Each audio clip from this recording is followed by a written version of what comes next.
안녕하세요. 다양한 문화 콘텐츠를 맛있게 요리해주는 북렌즈 명작 레스토랑입니다. 오늘 다룰 책은 호밀밭의 파수꾼인데요. 우선 간단히 자기소개하겠습니다. 저는 몸에 좋은 몸장입니다. 안녕하세요. 다중인격 다굴입니다. 안녕하세요. 쭈니입니다. 와. 우선 재료 확인부터 해서 제가 하겠습니다.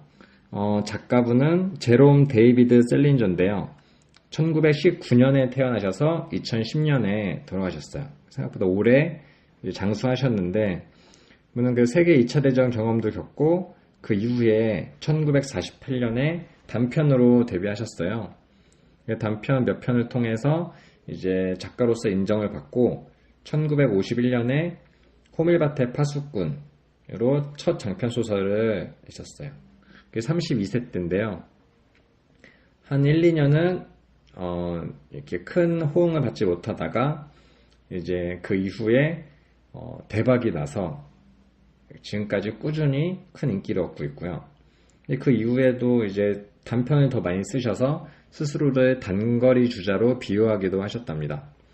근데 이분 특이하게 은둔 작가로 되게 유명해요. 1965년에 중편 소설을 하나 내시고 그 이후로 쭉 45년간 이제 작품을 내지 않으셨고, 그리고 거의 인터뷰나 이런 것도 없이 정말 가족들과 은둔 생활을 하셨다고 합니다. 재밌는 사건들이 몇 개 있는데요.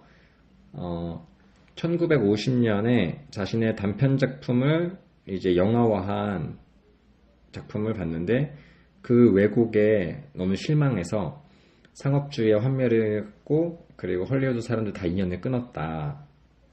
그리고 이런 사회로부터의 고립을 자처하고, 오히려 전기 작가나 이런 탐사보도, 이런 것들에 대한 일체 거부, 인터뷰도 거부하고, 그런 작품을 책으로 엮으려고 했을 때도 법원에 소송도 걸기도 했대요. 그래서 결국 그 책은 자서전이 아니라 연구소로 돌려서 출판했을 정도로 그렇게 은둔 생활을 고집한 그런 에피소드들이 있어요.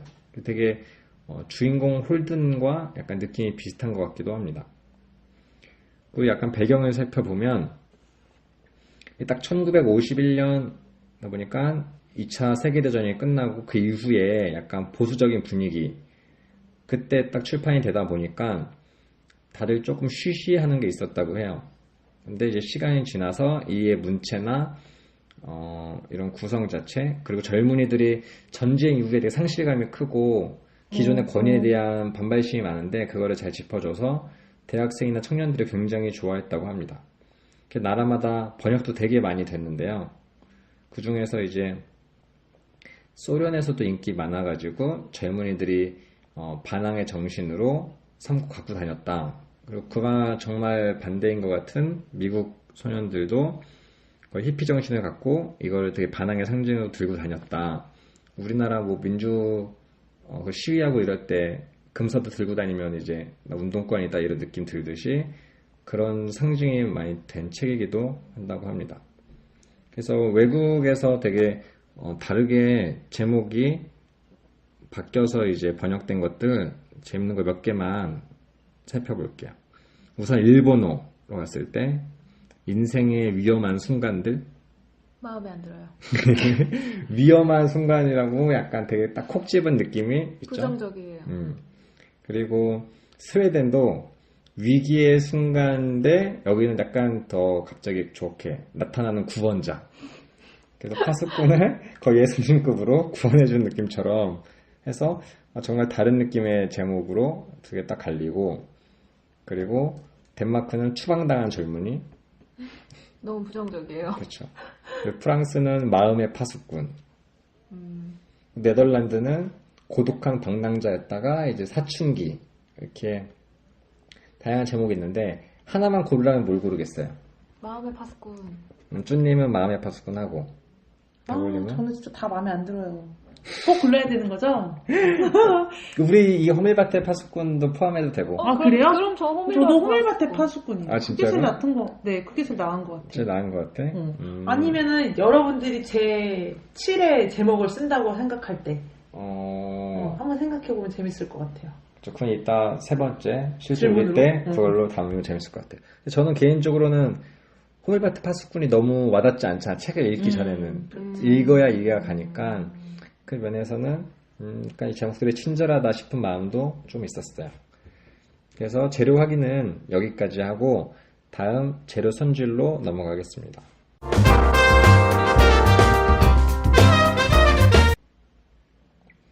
네, 줄거리 살펴볼 건데요. 줄거리가 되게 심플해요. 왜냐면 이 책 자체도 두껍지도 않고 거의 주인공의 3일간의 생활을 다룬 거라서 되게 디테일한 사건들은 많은데 굵직굵직한 걸 봤을 때는 정말 별게 없다 느낌이 드는데요. 우선 이 주인공 홀든 콜필드는 되게 집도 되게 부유하고 명문 사립고등학교를 다녀요. 근데 이제 명문 사립고등학교에서 여러 과목을 낙제하고 이제 퇴학을 당합니다. 딱 그 퇴학 당하는 것도 성탄절 휴가 직전. 이쪽 세계에서는 성탄절이 어마어마한 그쵸. 행진인데 그 휴가 직전에 퇴학을 당하고 마치 그런 걸 것 같아요. 명절 전날 사표를 내고 나와가지고 가족들이 다 모였는데 회사 다니시는데 저 어제 회사 그만뒀으면 맞아, 잘렸습니다. 맞아. 우리나라 따지면 진짜 명절 전에 다들 선물 갖고 다니고 들고 다니는데 나 선물 못 받았는데 이런 느낌. 명절 선물 다들 막 배 갖고 다니고 막 이런 거 있잖아. 그러니까요. 딱 그 전날처럼 성탄절 준비 다 엄청 하고 있는데 퇴학당해서 이제 집에 가야 갈 데가 되는데 없어. 갈 데가 없어. 집에 가기 싫고 집도 싫고 막 이러면서 약간 뉴욕에서 방황을 좀 하죠. 근데 약간 내가 잘못했다거나 이런 느낌보다는 원래 기숙사 친구들도 되게 염세적으로 비판하고 학교도 비판하고 이런 반항 정신이 투철하다 보니까 되게 쿨하게 학교로 나오죠. 그리고 뉴욕시에서 홀로 이제 시간을 보내면서 술집도 가고 창녀도 만나고 온갖 찌질한 일들을 많이 합니다. 그리고 가족 이야기를 보았을 때는 과거에 정말 사랑하는 동생 엘리가 죽었고 지금 남은 여동생 피비를 이제 그 목까지 사랑하는 것처럼 끔찍하게 사랑하는데요. 피비와 함께 뭐 박물관 데이트도 하고 놀이공원도 가고 이렇게 조금은 따뜻한 시간을 이제 보냅니다. 그리고 나서도 이제 떠나려고 마음을 먹었기 때문에 작별 인사를 하고 멀리 서부로 가려고 하지만 그때 이 피비가 같이 가자고 했을 때 너 학교 가야 되는데 어딜 따라와. 되게 웃긴 대사 중에 하나였던 것 같은데 그러면서 결국 같이 떠나지 못하고 집에 남죠. 마지막에는 이 홀든 콜필드가 정신과 의사와 상담하면서 이 이야기를 풀어낸 것처럼 마무리가 돼서 되게 여운을 주고 다양한 해석을 남기기도 해요. 내가 제목의 의미만 간단히 추가로 말하자면 앞에서도 다양한 번역본 제목이 있듯이 이 호밀밭의 파수꾼은 책을 읽었을 때 느낌이 확 와닿지 그렇지 않으면 낯설 수도 있는 것 같아요. 여기서는 꿈이 뭐냐는 질문에 이제 나중에 생각한 건데 호밀밭에서 순수하게 이제 뛰어노는 아이들을 지켜주는 파수꾼이 되고 싶다는 이제 홀든 콜필드의 소망이 담긴 이 순수성을 지켜주고 싶다는 그런 마음이 담긴 나름의 장래희망이라고 할 수 있는 제목입니다. 이어서 인물 소개 간단히 이제 들어볼게요. 네, 홀든을 중심으로 그룹이 형성되어 있는 것 같아요. 그 가족 그룹, 그 다음에 또래 친구, 그 다음에 선생님 그룹, 그 다음에 길거리에서 방황을 하면서 만난 주변 인물들 이렇게 크게 4가지 부류로 나눠가지고 얘기를 해보면 좋을 것 같은데요. 우선 인물들하고 크게 에피소드가 없는 게 이 소설의 특징이었던 것 같고 인물들을 쭉 간단하게 정리를 해보고 그 중에 가장 인상 깊었던 인물들에 대해서 얘기를 나눠보면 좋을 것 같습니다. 가족은 변호사인 아빠와 또 사교계에서 활동을 하고 있는 엄마 밑에서 그 유명한 시나리오 작가인 형이 있고요. 그 다음에 죽은 동생, 여동생 엘리가 있고 지금 어린 초등학생 피비라는 여동생 이렇게 가족이 구성되어 있고요. 같은 학교를 다녔던 또래 친구들 중에 지저분했던 에클리, 그 다음에 잘생겼던 스타그레이터, 그 다음에 뭐 칼루스나 게일도 있었고 또 여자친구 중에 주요 인물로 나온 사람이 제인이랑 셀리가 있었어요. 그 다음에 나라는 홀든에게 영향을 주었던 선생님이 스펜서 선생님하고 앤톨리니가 있었고 그 이외에 길거리에서 만난 여러 명 뭐 창녀 짐스트리라던가 수녀들이라던가 뭐 그 이외의 인물들 되게 많이 나왔거든요. 가장 생각이 깊게 인상 깊었던 캐릭터가 있으신가요? 사실 막 말했던 친구들 다 기억에 다 안 나고, 진짜요? 난 되게 에클리는 너무 지저분해서 기억에 많이 남아요. 초반에 또 나오기도 했고. 네. 피비랑 홀든의 관계? 그거에 꽂혀가지고 그 기숙사 찌질한 친구들은 막 잘 이렇게 임팩트 있게 와닿진 않았던 거예요. 아, 진짜. 저는 오히려 기숙사 친구들이 와닿았던 게 단체 생활을 했을 때 홀든만 뒤떨어지는 것 같고 나머지 친구들은 다 정상적인 것처럼 보이기 때문에 그래서 저는 그 또래 친구들이 되게 기억에 많이 남았어요. 정상 좋아하나 봐요. 제가 비정상이라서 정상이 굉장히 되고 싶어요. 그러게, 나 되게 비정상이라서 비정상 좋아할 줄 알았는데 저 정상 이래가지고 내가 제가 이 책을 새롭네. 읽으면서 제일 느낀 게 아, 역시 동족 혐오라는 말이 있구나 라는 생각 굉장히 많이 했거든요. 동족 혐오가 약간 나랑 비슷한 네, 쪽을 봤을 네, 때 더 동족을 싫어하는 거부감이 더 들어요. 나의 약간 그런 점을 수사해서 보다 보면 더 그럴 수 올려. 다굴님은 뭐죠? 또라이라고 하고 싶은 건가요? 다굴님 홀드 되게 좋아할 적 거든요. 아, 저 홀드 정말 싫습니다. 특히 그 몸장님께서 말하셨던 PB와의 관계에 있어서 제가 보기에는 아무리 봐도 놀리타 콤플렉스, 그 다음에 시스코, 변태로밖에 안 보여요.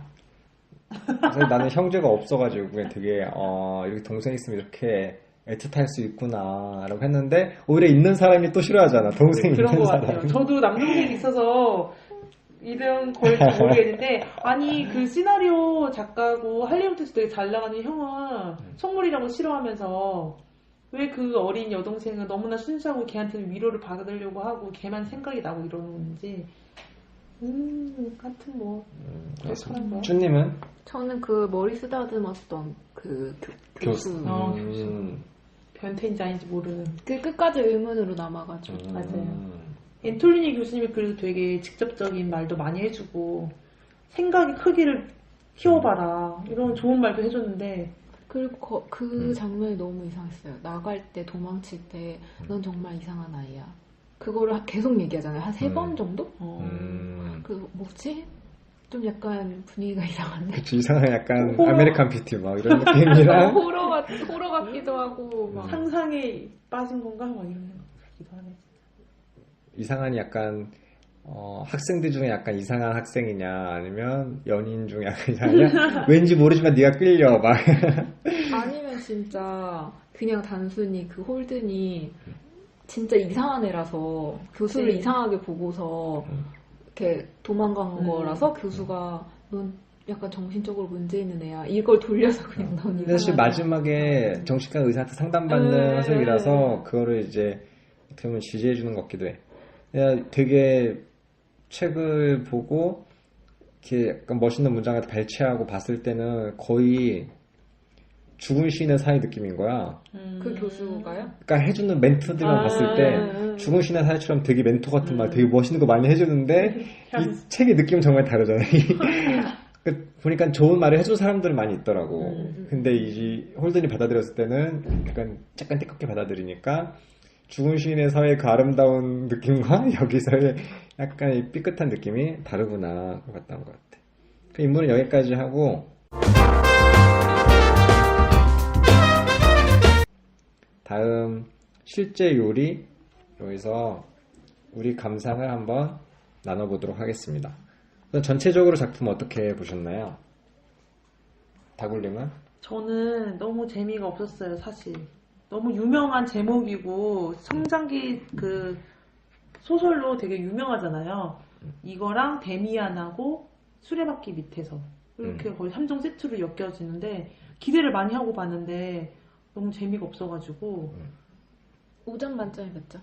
2점이요. 2점이요? 네, 더 낮게 주고 싶어요. 왜냐하면은 정말 첫 번째가 동족 혐오라고 그 제가 사춘기 때 겪었던 그렇게 상상했던 거를 이 홀든이 똑같이 실행을 하고 있는 거예요. 그래가지고 나는 이미 그걸 과오를 벗고 이제 좀 정상이 됐다고 생각을 했는데 다시 과거에 과거에 내가 썼던 일기장을 들춰보는 것 같아서 그 부끄러움과 그 느낌이 오글거리는 게 너무 있었고 그 다음에 얘가 아직 너무 철부지 어린애 같은 느낌? 그렇게 순수함을 지키고 싶으면서 본인은 타락을 하려는 모든 시도를 하면서 성공은 또 하지도 못하고 용기도 없고 뭔가 왔다 갔다 방황만 하고 있는 모습이 너무 답답했어요. 지금 제가 요즘에 스트레스를 많이 받는데 그런 모습이 해소가 안 되니까 더 별점도 낮게 측정이 되는 것 같아요. 오히려 바라그렇습니다. 공감보다는 답답하고 더 역으로 더 싫어지는구나. 마음의 여유가 있으면은 그래 받아들였을 텐데 제가 지금 초조해요. 재밌다. 쭈님은? 저는 5점 만점에 3점 정도인데 원래 3.5점에서 4점까지 이렇게 왔다 갔다 해요. 그 이유가 그냥 만약에 요즘 제 상황이 좀 특수 케이스인데 좀 제가 뉴욕에서 있었잖아요. 그래서 그때가 요즘 되게 많이 그리운 시절이에요. 그래서 여기 배경이 뉴욕이라 뉴요커? 뉴욕 배경이 너무 생생하게 잘 나와서 되게 요즘 가뜩이나 가고 싶은데 이런 얘기 나오니까 좀 그리워서 그리고 거기 있었을 때 느꼈던 외로움이 진짜 뉴욕에 있는 사람들 다 그런 마음을 가지거든요. 외로움? 약간 타지에서? 그게 아니라 뉴욕이 너무 번화가라 그런가? 네. 근데 거기 되게 공감 가는 글들이 몇 개 있었는데 주인공이 센트럴파크에 앉아있는데 주변에 개똥이나 막 그런 거지들이나 막 이런 그 더러움을 보면서 우울감을 느끼는 게 있어요.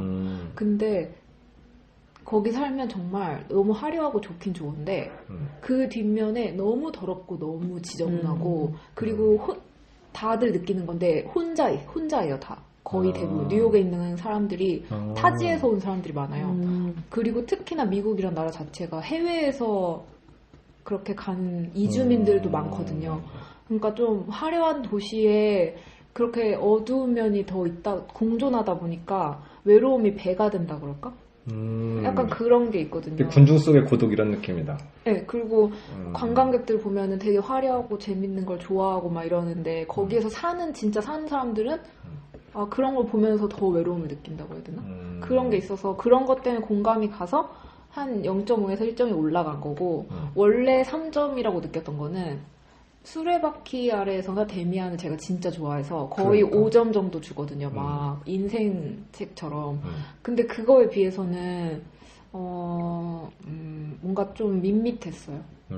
그리고 계속 주인공이 갈등하는 게 초반에는 그럴 수 있다 치지만 그 마지막에 저는 이게 어떻게 끝날지 결말이 되게 궁금했는데 결말까지 그렇게 밋밋하게 끝나더라고요.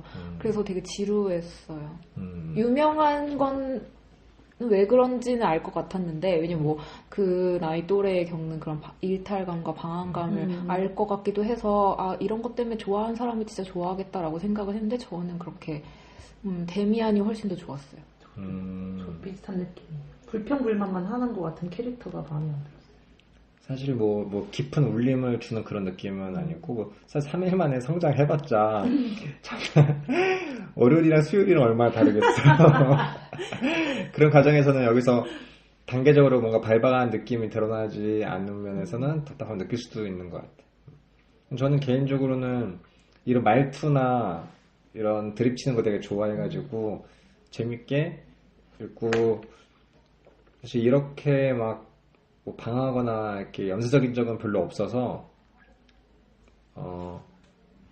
이 주인공에 대한 그런 공감 이런 것보다는 이 주변 사람들이나 이 주인공의 순수성에 대해서 이야기하는 비유들 이런 호멜마트 파수꾼이나 이런 비유들 같은 면에서 되게 기가 막히다 좋다 그런 느낌을 갖고 애정하는 작품 중에 하나긴 해요. 저는 이걸 보면서 계속 궁금함이 들었던 게 순수함을 되게 지켜주고 싶어 하잖아요. 아이들이 깨끗함을 절대 때묻히고 싶어 하지 않아서 파수꾼이 되고 싶다고 하는데 그럼 본인이 어린이가 되고 싶다. 나도 이렇게 순수해지고 싶다라는 생각의 흐름으로 가는 게 아니라 내가 지켜줘야지라는 생각을 해요. 근데 문제는 자기는 아무것도 겪고 싶어 하지 않아. 타락이나 향락의 길을 시도는 하지만 무서워서 발버둥을 쳐.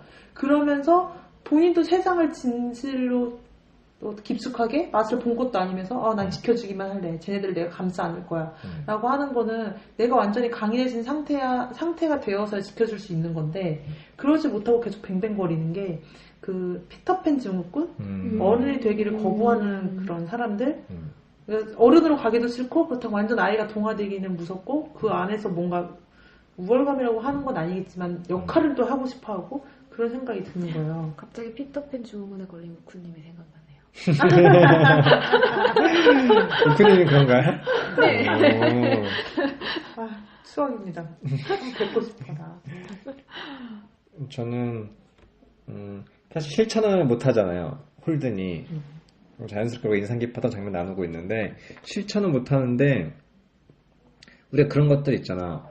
우리는 이렇게 살았지만 너희는 그렇게 살지 마. 너희에게 물려주기 싫어. 그러니까 누군가는 대를 끊어야 되는 그런 순간들이 있을 때 그래서 그 마음은 조금 이렇게 그래도 갸륵하지 않은가. 나는 이렇게 약간 어긋나게 살고 있지만 지켜주고 싶은 그런 의미 자체는 조금 좋게 봤던 것 같아. 되게 내가 좋아하는 구절 하나를 말씀을 드리면 이 선생한테 비유를 들어주는 건데 사람들은 대부분 재미없는 이야기를 해보고 나서야 가장 재미있는 게 무엇인지를 알게 된다는 거죠. 그건 어쩔 수 없이 그렇게 돼버리는 겁니다. 그러니까 말하는 사람이 관심을 가지고 있는 이야기를 신나게 하고 있다면 그대로 내버려두는 것이 좋겠다는 거죠. 전 누구라도 신나게 이야기하는 게 좋습니다. 라고 해서 뭔가 좀 경험해보고 하게 냅둬라 이런 느낌의 그런 느낌에 있을 때 그냥 자주 떠올라요. 저 근데 방금 말씀하신 그 부분을 인상 깊었던 장면에서 얘기하려고 했거든요. 근데 저도 나름 탈선을 되게 많이 한 케이스여가지고 저는 고등학교도 우리나라에서 잘 안 하는데 휴학도 하고 막 이랬잖아요. 그때 제일 기억에 남는 게 그 야자를 하는데 저희 학교는 절대 야자를 빼먹으면 안 돼요. 거의 그건 무슨 큰일이 일어나는 거였어요. 왜냐하면 기숙사 학교였기 때문에 학교 밖을 벗어나서도 안 되고 저녁 시간이 끝나면 무조건 교실로 다 돌아가서 밥 먹고 나서 그 야자를 해야 되는 건데 어느 날 제가 아무 그냥 생각도 없이 그리고 되게 그냥 자연스럽게 저녁을 밖에서 먹고 교실로 안 갔어요. 그리고 쿨하다. 근데 정말 이 홀든처럼 갈 데가 없잖아요. 그래서 그 공원에 가가지고 놀이터에 가가지고 그네를 계속 탔거든요. 그러고 한 11시인가 12시까지 거기 계속 앉아 있었던 것 같아요. 근데 집에 전화를 했어요. 근데 가족들이 다 이미 알고 있더라고요. 야자를 안 갔다. 학교에서 전화를 한 거죠. 그래서 근데 저희 부모님이 어디야? 이랬어요. 그래서 공원인데 그네 타 이랬더니 엄마가 그래 엄마 데리러 갈게 이러고 그냥 엄마가 저 데리러 오고 그렇게 지나갔거든요. 근데 그 다음날 학교 갔는데 아무도 저에 대해 뭔가 뭘 묻지 않더라고요. 선생님도 그렇고. 근데 뭔가 그런 경험이 있어서 그런지 그 탈선이라고 막 소리 지를 때 그 홀든이 그 부분이 너무 싫었다. 그게 너무 공감이 갔어요. 그냥 누구나 그 사춘기 때는 탈선을 하고 싶고 일탈을 하고 싶고 그냥 그 자체로 흘러갔으면 약간 날 아무도 신경 꺼줬으면 약간 이런 게 있잖아요. 그래서 그 부분에서는 좀 좋았어요. 그게 인상 깊었던 장면? 그 느낌은 좋죠. 얘가 자기 실천하지 못하고 꾸준히 퇴학을 당하고 있지만 홀든 자체는 계속 퇴학을 당하고 있지만 이런 비유나 이런 느낌에서는 되게 호밀밭에 파수꾼이라는 느낌도 마음껏 뛰어놀다가 정말 위험한 상황에서만 딱 구해주는 거잖아요. 근데 그게 기준이 다 다르겠지만 아까 엄살 부리지 않고 치맛바람 헬리콥터맘 이런 거 없이 좀 더 냅두자는 의미에서는 조금 좋아하는 부분이기도 해요. 또 인상 깊었던 부분 있나요? 저는 초반에 얘가 불평불만도 되게 많았고 친구들한테 이렇게 하고 싶고 저렇게 하고 싶은데 속으로만 다 쌓고 뭐 실제적으로 개선을 하거나 하는 행동이 없었잖아. 예를 들면 뭐 방에 에클리가 더러워서 친구들이 걔를 무조건 못 들어오게 한다거나 약간의 왕따 같은 걸 하더라도 얘는 또 다 받아줬었고 또 여자의 관계에서도 막 해보고 싶은데 안 돼가지고 실패를 한 적도 있고 이런 거 보면서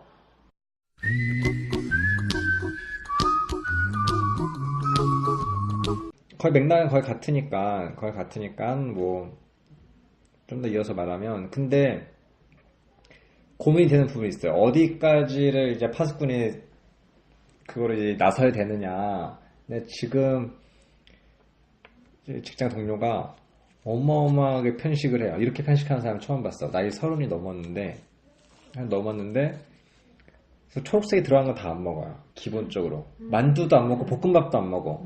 거기 당근이나 이런 야채가 기본 들어서 그리고 콩으로 된 것도 뭐 두부까지 먹는데 뭐 안 먹는 콩으로 된 것도 있고 그래서 내가 정말 신기해가지고 우리가 막 스파게티나 이런 거 먹다가 약간 느끼하면은 피클 이런 거 먹잖아요. 느끼하면 그런 거 못 먹으니까 안 먹으니까 밥을 먹어요. 그러니까 돈가스 먹다 느끼하면 밥을 먹고 그래도 느끼하실 텐데. 밥을 먹다 허전하면 이제 돈가스 먹다 더 느끼하면 소스를 많이 찍어 먹다 그러니까 많이 못 먹어. 근데 이제 뭐 사람들 다 궁금해하니까 어느 순간에는 고등학교 때부터 이런 거 김치나 이런 거 먹으면은 이제 약간 역한 것도 올라오고 뭐 이렇게 반응이 몸에 안 좋았다고 이제 하시긴 하시는데 원래 생야채에 독이 있어서 생식을 못하는 사람들도 가끔가다 있잖아요. 그분은 그게 더 민감한 거지. 야채에 대해서는 근데 사실 거부감이 있나 보다. 그냥 그 듣긴 들었는데 그렇게 믿는 사람은 별로 없어요. 왜냐면 콩국수 같은 것도 콩도 먹는 콩 있고 안 먹는 콩 있고 막 우리 두부는 먹는데 이거는 못 먹고 막 이런 게 너무 이상한 거야. 상상적으로. 그래서 몸의 반응은 아닌데 정신적인 것 같다. 여기까지는 맞는데 그러니까 다들 있을 때는 그냥 되게 위해줘 막. 이게 계란말이도 못 먹어. 계란말이 야채 같이 들어가고 당근 들어가고 이러면. 아이고. 계란말이 먹어주고 대신 뭐 닭이나 이런 거는 튀김은 좋아하시고 튀김은 막 동그랗게 이런 것도 고기파네요 완전. 그쵸. 완전은 그런 그런 사람한테 꼭 생즙을 그렇게 먹여보고 싶더라. 하여튼 그런 분이 있는데 이제 다들 그냥 되게 위하거든. 그래서 근데 막 자기 이렇게 내가 궁금해가지고 그 막 아들 있는 분한테 아들이 저렇게 반찬투정하면 어떻게 될 것 같아요? 막 이러면은 안 되지 막 되게 기겁을 하면서.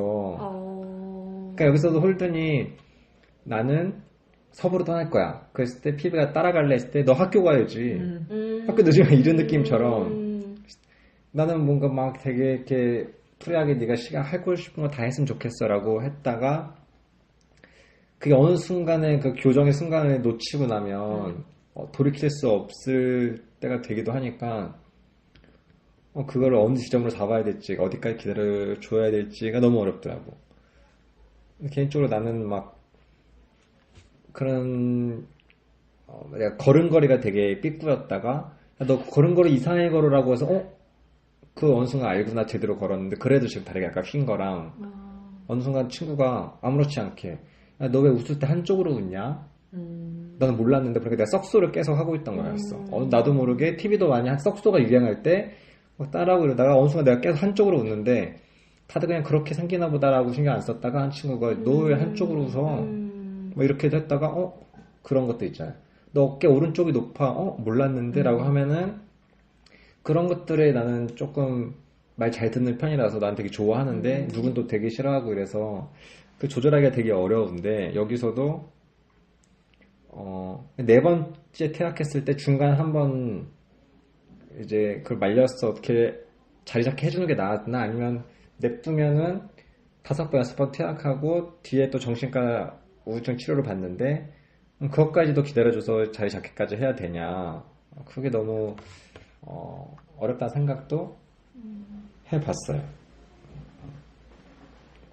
마지막에 피비가 따라가겠다고 했을 때 그 홀든이 나는 탈선을 해도 되고 얘는 안 된다라고 생각하지 않고 저는 피비가 붙잡았다고 생각했어요.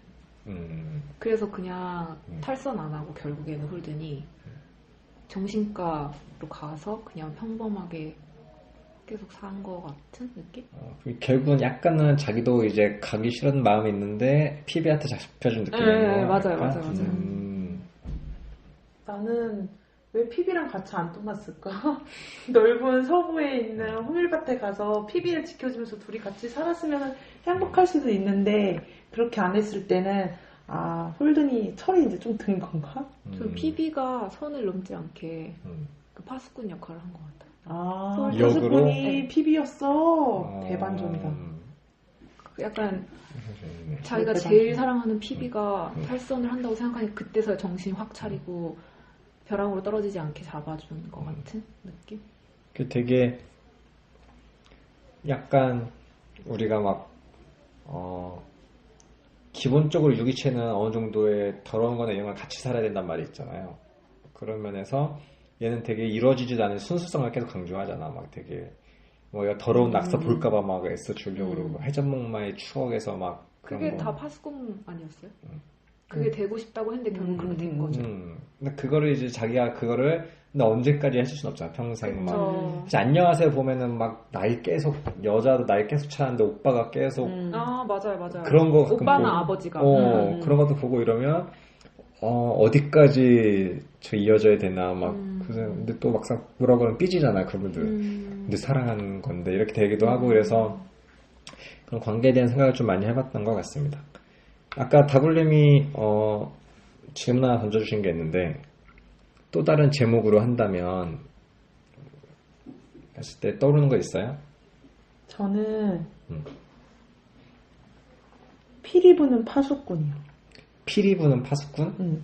호밀밭에 피리 부는 파수꾼, 피리 부는 사나이 같다는 이미지가 떠올랐어요. 피리 불면 애가 뒤따라서 졸졸졸 따라가잖아요. 피비가 따라가네. 꼭 홀든이 피리 부는 사나이고 얘가 호밀밭에서 파수꾼이 되면은 애기들을 이끌고 그렇게 다닐 것 같은 이미지가 떠오르는 거예요.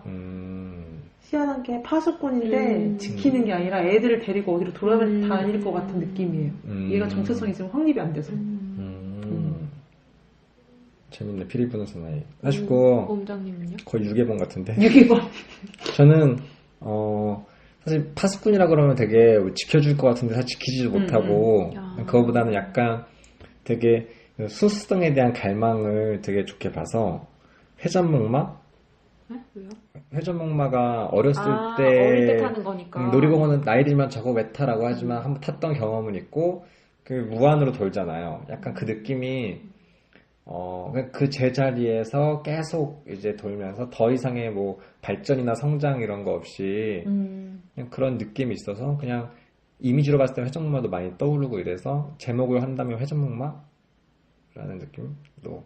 아까는 외국어 제목에서도 사춘기도 좀 어느 정도 와닿았거든요. 사춘기의 그 과정 느낌도 전 좀 있어서 하자면 회전목마로 하겠습니다.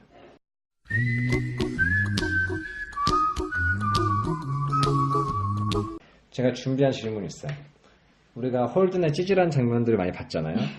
찌질한 장면을 봤는데 꼭 찌질한 게 아니더라도 우리가 뭐 순수했던 시절이라고 표현을 해도 되고 아니면 우리가 힘들었던 시절이라고 해도 되고 혼란스러웠던 시절이라고 해도 되는데 우리에게 그런 순간들 한 번씩 짚어보면서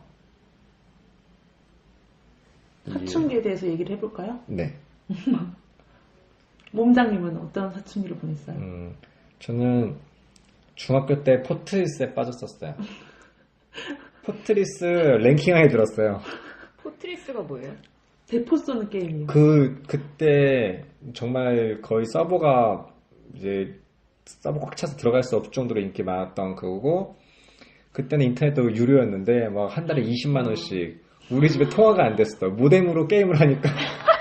라인 나옵니다. 야, 미친 기세다 진짜. 그래서 집에는 거의 어머니가 맞벌이라서 웃기다. 거의 집에 안 계신데 우리 집에 통화가 항상 통화 중인 거야. 그래가지고 내가 게임하느라고 거기다가 그때는 패거리 길드 같은 걸 들어야 잘하는 애들끼리 모여야 이제 게임할 수 있는데 팀장을 하니까. 근데 이제 뭐 나이 제한이 있는 거예요. 중학생인데 그러면 대학생 이상만 받고 이런 거예요. 그러면 대학생이라고 속이는 거지. 속여 들어가고 막 하두리 캠사진이라고 몇 개 구해가지고 그걸 얼굴 인증하라고 하니까 그 사람 인증을 막 하고 그 사람이 좀 멀쩡한 사람 사진 인증하니까는 뭐 길드 여자나 막 연락이 와. 그냥 핸드폰이 없어. 그러니까 아빠 핸드폰에 내 핸드폰이라고 이분 막 하고 그래서 아빠한테 이상한 사람 연락 오기도 하고 그래서 정말 막 밤새 해가지고 막 할 때마다 랭킹 맨날 아침마다 일어나서 하는 랭킹 체크. 내가 그 문장에다가 랭킹을 이제 어디까지 올라왔냐. 그렇게 원장님에게 그런 시절이. 그쵸, 하고 했었는데 우리 아빠가 키보드를 트렁크에 싣고 가고 나는 그때 PC방 갔는데 PC방에서 막 도장 스탬프 열심히 찍어가면서 막 포트리스를 정말 엄청 열심히 했어.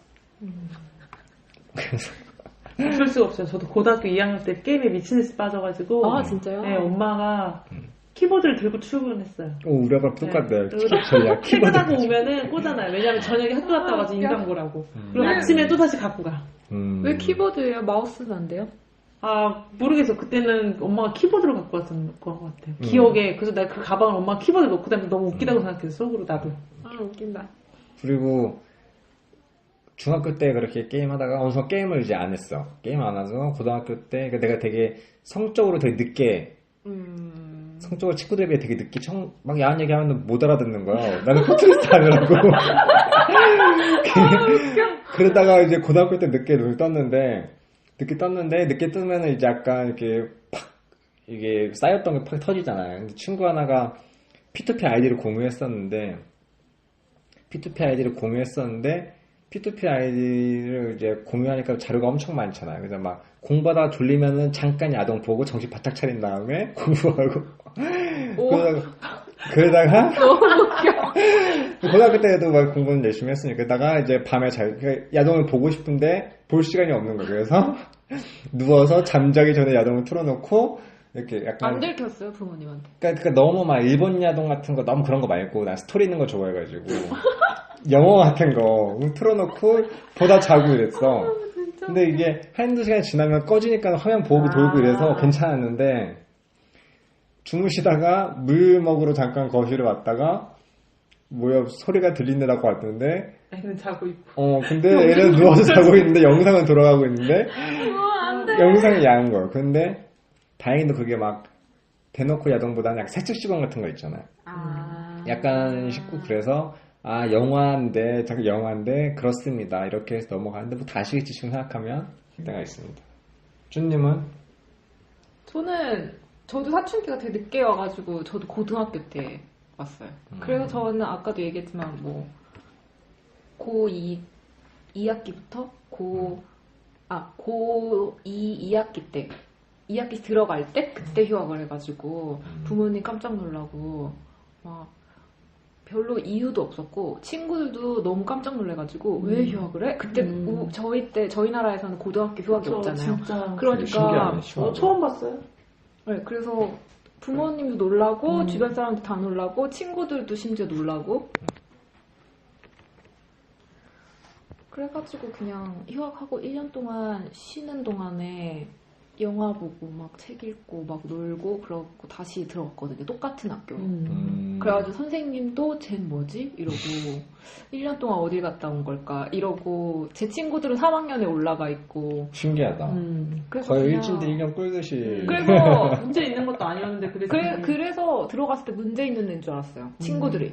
그치 이게 오해할 수 있지. 오해했는데 뭐 제가 그런 애는 아니었기 때문에 그냥 딱 봐도 일진 스타일은 아니었기 때문에 그냥 뭔가 사정이 있겠지라고 하고 그냥 되게 재밌게 지냈어요. 2학년 애들하고 한 학년 밑에 애들하고 그러고서 친구도 졸업하는 것도 다 축하해주고 저도 졸업하고 되게 특이한 경험을 한 거죠. 근데 그때 생각해보면은 사춘기여가지고 아무것도 하기 싫었던 것 같아요. 학교 가기도 싫고 내 인생을 왜 공부만 해야지 약간 이런 고민을 막 했던 것 같고 근데 그게 사춘기라는 거잖아요. 왜냐면 남들은 평범하게 다 하는 건데 나 혼자 이제 사춘기가 늦게 와가지고 내 친구들은 이제 공부하고 이럴 때 혼자 그런 생각을 한 거죠. 그래가지고 그냥 지금 생각하면 그냥 사춘기인데 되게 무난하게 지나간 것 같아요. 휴학을 해서.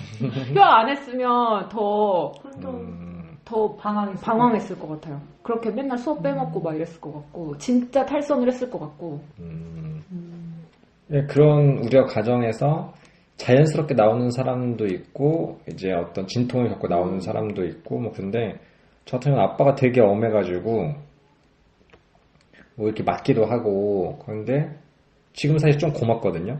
그거 막 맨날 그런 얘기 했었어. 막 너는 내가 사람 만들었다고.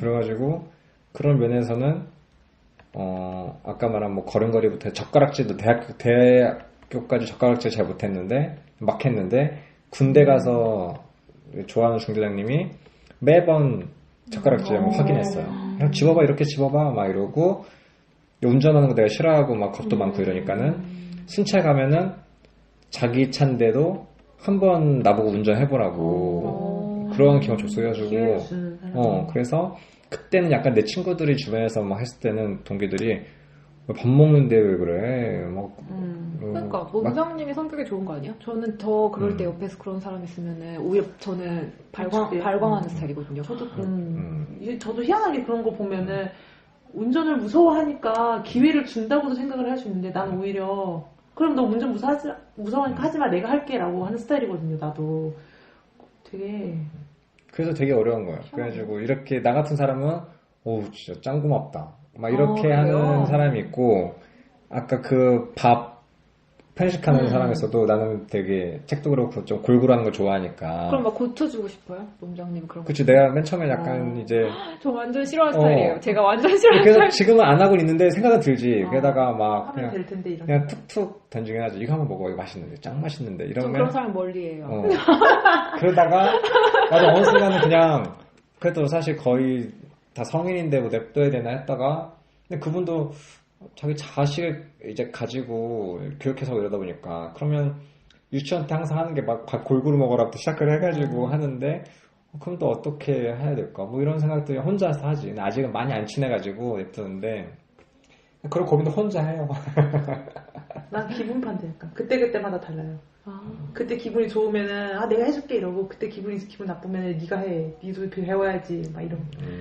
요즘에 후임한테 좀 막대해가지고 미안하긴 하는데 내일은 진짜 안 그래야지. 내일은 잘해주고 내가 일을 더 해야지라고 하는데 얼굴 보는 순간 이것도 못하냐고 막 혼내고 생각해서 일을 해야지. 응용 좀 하라고 막 뭐라 엄청 해요. 좀 미안하네 갑자기. 나이가 되게 어렵죠. 알겠습니다. 하여튼 이런 과정이 이 허물밭의 파수꾼에도 나오는데 명확한 해결이 나오거나 사실 구체적으로 막 성장 데미안처럼 막 그렇게 빛나는 성장을 보이지 않는 게 더 현실적일 수도 있는 것 같아.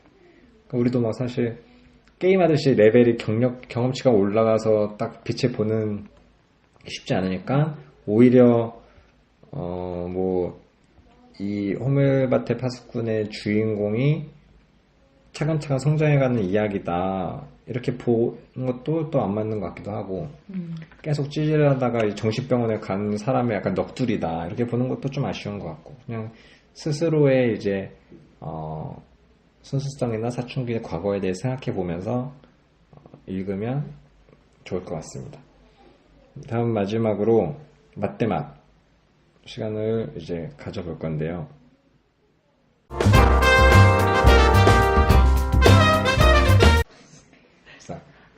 다음 맛대맛 시간인데요. 같이 보면 좋을 작품 이야기 나눠볼게요. 다굴님은 있으신가요? 네, 저는 졸업이라는 영화를 뽑았습니다. 그 졸업이라는 영화에 나오는 남자 주인공의 그 방황하는 모습하고 홀든이 겹쳐 보였고요. 그 다음에 졸업의 클라이막스가 마지막 장면이잖아요. 여자친구를 데리고 결혼식장에서 빠져나와가지고 버스를 타지만 그 순간 둘 앞에 펼쳐지는 현실의 표정이 냉담해지는 순간이 있어요. 그 순간이 이 홀밭의 파수꾼에서 홀든이 마지막에 정신병원에 뭐 상담을 받아가지고 끝내 파수꾼이 됐는지 안 됐는지 알 수 없던 불확실한 미래를 보여주는 부분하고 굉장히 겹쳐 보였습니다. 알겠습니다. 춘님은? 저는 정말 좋아하는 영화 중에 하나인데 미스트리스 아메리카라고. 미스트리스 아메리카? 네. 오.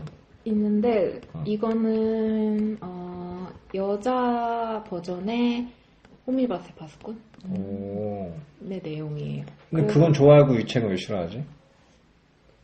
근데 미스트리스 아메리카는 정말 제가 겪었던 걸 너무 똑같이 겪어가지고 그래서 너무 그래서 좋아하는 영화고 왜냐면은 거기 주인공이 지방 되게 시골에 있다가 뉴욕으로 대학 생활을 하러 오거든요. 근데 뉴욕에 오니까 약간 배다른 형제 자매인 언니를 만나게 돼요. 그러니까 아버지가 다른가 어머니가 다른가 아무튼 그렇거든요. 근데 그 언니는 이미 뉴욕에서 성공한 뉴요커예요. 그래서 그 언니를 너무너무 동경하는 거예요.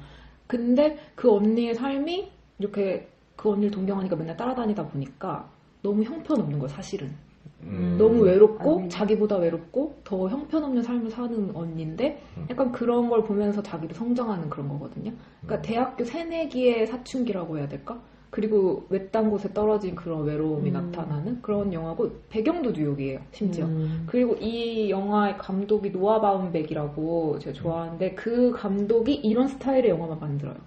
그래서 이 전 영화가 프란시스 하 이건데 그것도 약간 방황하는 여자 청춘 스토리 그런 거고 그것도 배경이 뉴욕이에요.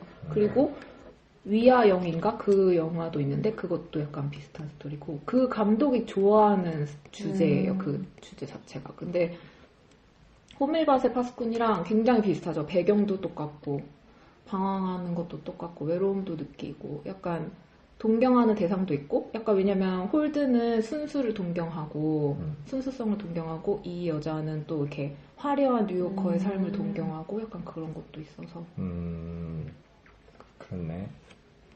저 같은 경우는 아까 잠깐 말했던 죽은 시인의 사회 책도 영화도 있는데 그건 약간 선생님의 입장에서 본다면 여기는 학생의 입장에서 본 것 같아요. 제가 약간 되게 좋아하는 구절이기도 하고 이 책이랑은 되게 애매하게 안 맞는 구절이기도 한데 그러니까 미성숙한 인간의 특징이 어떤 이유를 위해 고귀하게 죽기를 바라는 경향이 있다는 것이면 성숙한 인간의 특징은 동일한 상황에서 묵묵히 살아가기를 원한다라는 그 구절이 약간 주인공이랑 약간 매치가 안 되지만 그래도 이게 선생님 말 멋있는 말 중에 하나인데 죽은 시인의 삶에서도 그 좋은 선생이 좋은 조언을 해줘도 하면 자살했잖아요. 맞아요. 그 집도 괜찮고 근데 아빠의 뭐 억압이 있긴 했었지만 그런 면에서 그런 선생님과의 학생과 제자의 관계에서나 뭐 이런 느낌으로 되게 와닿는 게 많아서 두 작품을 좀 같이 떠올리면서 봤던 것 같아. 우리 죽은 시간의 사이를 볼 때는 이게 떠오르고 이거 볼 때는 그게 떠오르고 같이 느낌이 들었고요. 또 이제 약간 분위기나 염세주의적인 걸로 봤을 때는 되게 이 사람이 되게 홀든이 약간 사회 권위, 뭐 위선 이런 거 비난하고 이럴 때는 우리 단편 소설 중에 서울 1964년 겨울 교과서에 나왔던 건데 그냥 여건방에서 전혀 모르는 남자끼리 이제 이것저것 그 서울이란 게 여기서 아까 쭈니 말했던 뉴욕 같은 느낌 있잖아요. 도시화가 급격히 되고 이러면서 서울은 되게 외롭고 내 막 가족을 하나를 잃었고 돈이 갑자기 생겼는데 이걸로 같이 내 죽음을 슬퍼할 친구나 가족도 없고 전혀 모르는 사람 A, B지만 같이 술 한잔 먹어주시겠어요? 라고 하는데 결국 약간은 감을 잡죠. 저 사람 오늘 왜 죽을 것 같은데 너무 쓸쓸해 보이는데 라고 하지만 그 거리감 속에서 또 자살하고 이런 단편인데 되게 염세주의적인 느낌에서는 소외당한 인간의 모습 약간의 이 미국이라는 그 느낌에서의 고립감 이런 면에서는 많이 좀 맞닿는 면이 있어서 생각이 같이 났습니다. 마지막으로 우리가 음식에 비유하는 시간을 갖잖아요.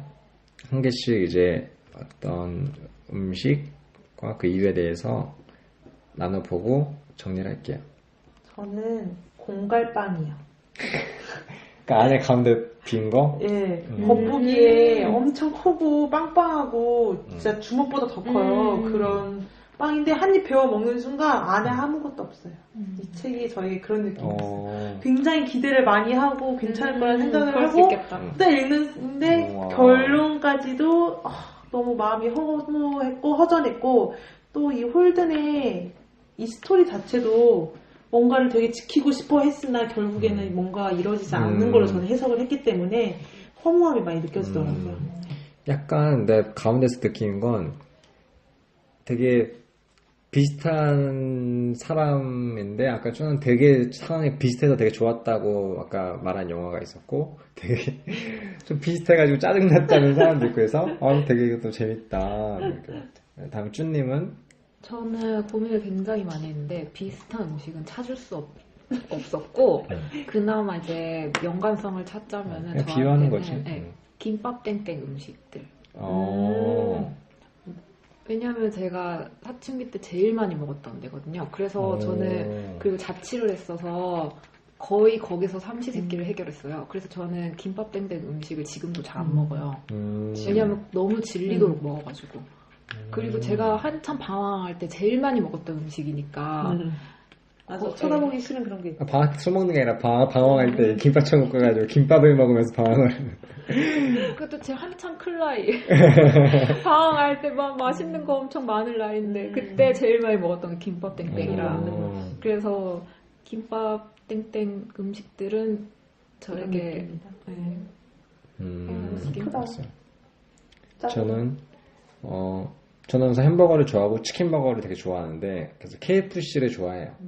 그 햄버거 이런 거 보면 새로운 메뉴를 막 내잖아요. 그래서 새로운 버거들 나올 때마다 다 먹어보기도 하고 KFC는 재밌는 시도를 많이 해서 응원을 하는 편이에요. 잘 막 많이 점포가 줄고 있긴 하지만 거기서 이제 빵 대신 치킨 넣는 햄버거가 있어요. 치킨이 위아래로 들어있는 네, 거죠? 치킨이 위아래로 가운데가 있는데 그게 약간 막 더블 다운 막 해가지고 막 있는데 처음에 나한테 되게 획기적이었어요. 맛있는 것만 먹겠다 이런. 그래서 막 짱 맛있겠다 했는데 느끼하고 이래가지고 막 기름 줄줄 서서 약간 조기 마감이 됐어요. 그러다가 근데 계속 이제 베이컨 넣어보고 뭐 이번엔 파인애플 넣어보고 시도를 막 해요. 시도를 막 이제 하는데 이제 이런 다양한 작품을 시도를 이 순수한 아이들이라고 봤을 때 이제 파스꾼이 나타날 때가 되지 않았나. 야, 햄버거 역사를 깨고 있으면서도 내가 롯데리아 알바생 출신으로서 많은 햄버거들을 봤지만 이 획기성을 이제 어느 정도 정리를 할 때가 되지 않나. 파스꾼이 이제 말릴 때가 되지 않나 생각해서 파스꾼의 역할로 봤을 때 이제 어느 정도의 선으로 봤을 때 지켜야 될 선으로 봤을 때 이 KFC의 더블다운 햄버거가 떠올랐습니다. 맞습니다. 이렇게 오늘 호밀밭의 파수꾼 방송을 마치도록 하겠습니다. 다음에 뵐게요.